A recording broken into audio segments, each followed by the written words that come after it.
सभी भाई बहनों को जय श्री राम। दोस्तों, आज के वीडियो में हम बात करेंगे पितरों के बंधन को खोलने वाले मंत्र के बारे में कि अगर आपके जो पितर हैं वो किसी बंधन में हैं, चाहे वो आपकी किसी गलती की वजह से लग गया है, किसी तांत्रिक बंधन के कारण वो बंधन में है, या ऐसी कोई पीढ़ी दर पीढ़ी परेशानी चली आ रही है जिससे उन्हें बंधन लगा हुआ है। अब अगर आपके पितरों को कोई बंधन लग गया है तो ये कैसे पता चलेगा कि आपके पितर बंधन में हैं? देखिए, इसका जो सबसे आसान तरीका है वो पता लगाने का, बहुत से लोग क्या करते हैं कि पितरों के नाम से स्थान बना के रखते हैं और पितरों के नाम से कोई दिया जलाना, कोई जोत जलाना या पितरों के नाम से काम करना। तो ऐसे में जब भी वो पितरों की किसी भी तरीके से कोई पूजा पाठ करते हैं और कुछ भी करते हैं पितरों के नाम से, तो उनके घर में समस्याएं बढ़ जाती हैं, क्योंकि वो पितर पहले से ही बंधन में हैं। और जो घर की महिलाएं होती हैं, अगर पितृ बंधन में हैं और नेगेटिविटी के साथ हैं, तो उन्हें नाभि के आसपास के एरिया में दर्द रहने लगता है, या लेडीज़ प्रॉब्लम जो होती हैं वो उन्हें रहती ही रहती हैं, जैसे कि वाइट डिस्चार्ज की प्रॉब्लम रहना, पेट में दर्द रहना, या शादी हो जाए तो शादी के बाद जल्दी से कंसीव ना कर पाना।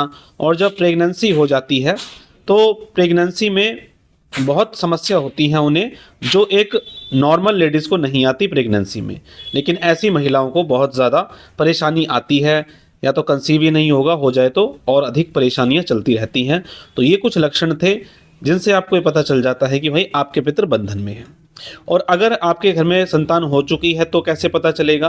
तो जो आपकी संतान है उनसे आपको परेशानी ही होगी, या तो किसी गलत आदत में पड़ जाएंगे, तो बच्चों से कुछ ऐसी परेशानी होने लगती है जिनकी वजह से माता पिता को दुख रहने लगता है।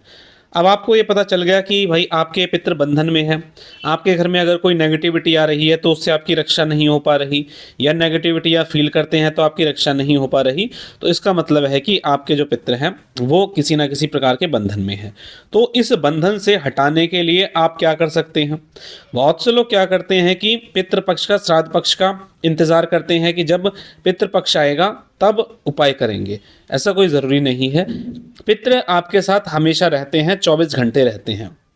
पितृ आपके डीएनए में रहते हैं, यानी कि आपका जो डीएनए है वो आपका पितरों का है। उसी से पता चलता है कि आप किस पीढ़ी से आए हैं। तो इसका मतलब है कि पीढ़ी दर पीढ़ी ये चीज़ें चली आ रही हैं। इसका मतलब दिन प्रतिदिन जो आप उपाय करते हैं वो आपके पितरों तक पहुँचते हैं। तो अब मंत्र की बात कर लेते हैं, जिसके लिए आज का वीडियो बनाया गया है। तो दोस्तों, ऐसी बात है, इसमें जिस भी मंत्र का अगर आप पहले से जाप करते हैं, चाहे मान लीजिए आपको कोई गुरु मंत्र मिला हुआ है, किसी पंडित जी द्वारा या भगत जी द्वारा कोई आपको मंत्र मिला गया है, तो आपको उसी मंत्र का जाप करना है, बस विधि बदल देनी है जो मैं आपको बताने वाला हूँ। और अगर कोई भाई बहन पहले से कोई मंत्र नहीं जानता तो मैं वीडियो के माध्यम से मंत्र बता रहा हूँ, वो बेझिझक इस मंत्र का जाप कर सकते हैं।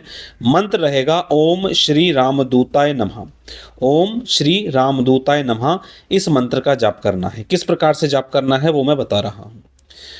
आपको क्या करना है, हाथ में जल लेके, सीधे हाथ में जल लेके अपने ही इष्ट से या हनुमान जी से प्रार्थना करनी है कि हे प्रभु, मैं इस मंत्र का 1 माला, 3 माला, 5 माला, 11 माला, जितना भी आप जाप करना चाहें जाप करेंगे। और ये प्रार्थना करेंगे कि हे हनुमान जी महाराज, या आपके जो भी इष्ट हैं उनका नाम लेके, कि यदि मेरे पितृ किसी बंधन में है तो वो बंधन मुक्त हो जाएं, उनको मुक्ति दें, शांति दें और मोक्ष गति प्रदान करें। ऐसा बोलकर ये प्रार्थना करें कि जो मैं जाप करने जा रहा हूँ, अगली कोई आधे घंटे के लिए, 1 घंटे के लिए, या 1 माला या 3 माला, जितनी भी आप माला करना चाहें, वो मेरे पितरों को जाके मिले, इसका 100% फल मेरे पितरों को मिले। ऐसा बोलकर आप उस मंत्र को समर्पित कर दें अपने पितरों के नाम से, अपने इष्ट देव के माध्यम से। डायरेक्ट मंत्र जाप नहीं करना पितरों के लिए, अपने इष्ट देव से प्रार्थना करनी है कि ये जो मंत्र है ये मेरे पितरों को लगे और उनको कोई परेशानी हो तो उस परेशानी का हल हो जाए। अब ऐसे में अगर आपके पितर किसी बंधन में होंगे, तो जब आप इस चीज़ की प्रैक्टिस करोगे लगातार 41 दिन तक, इस प्रैक्टिस को ऐसे नहीं करना कि एक दिन कर ली फिर छोड़ दिया, लगातार अपने जीवन में इसको लगा के रखिए। इस प्रैक्टिस को जितना आप जाप कर सकते हैं आसानी से उतना जाप करिए, और कभी ज़्यादा मन करता है तो ज़्यादा भी कर सकते हैं। मान लीजिए आपकी छुट्टी है, घर पर हैं आप, तो 11 माला, 21 माला, 51 माला उनके नाम से जाप कर सकते हैं। और दैनिक जीवन में जितना आप सहजता से कर सकें, 1 माला, 3 माला, 5 माला, तो वो अपने पितरों के नाम से आपको करनी है।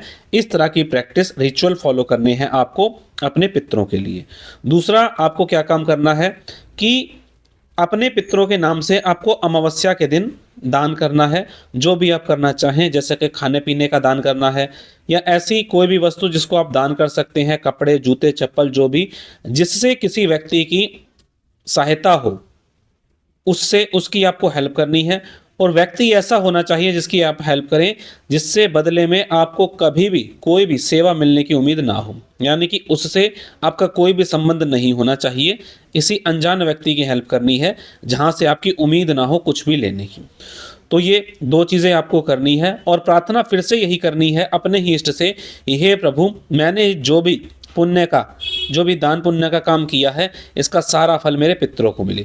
तो जैसे ही आप ये प्रैक्टिस करते हैं तो आपके पितर किसी बंधन में होते हैं तो उन्हें बल मिलता है और वो बंधन से मुक्त हो जाते हैं। किसी तांत्रिक बंधन में भी होते हैं तो मंत्र समर्पित करने के कारण वो उस तांत्रिक बंधन से भी मुक्त हो जाते हैं। और अगर वो अपनी किसी गलती के कारण किसी योनि में फंस गए होते हैं तो उन्हें इन चीज़ों का बोध होने के कारण वो उस योनि से निकलते हैं, पितृलोक में जाते हैं, वहाँ से फिर आशीर्वाद देते हैं, और जिस व्यक्ति ने काम किया है उसको और उसके परिवार को ये चीज़ें मिलनी शुरू हो जाती हैं। तो इस तरीके से पितरों की कृपा आपके ऊपर आना शुरू होती है और पितृ बंधन मुक्त हो जाते हैं। तो इस चीज़ को आप करिए, निश्चित तौर पर आपको फ़ायदा मिलेगा। तो चलिए दोस्तों, आज के वीडियो में इतना ही। मिलेंगे इसी तरह की जानकारी के साथ अपने अगले वीडियो में। तब तक के लिए जय श्री राम।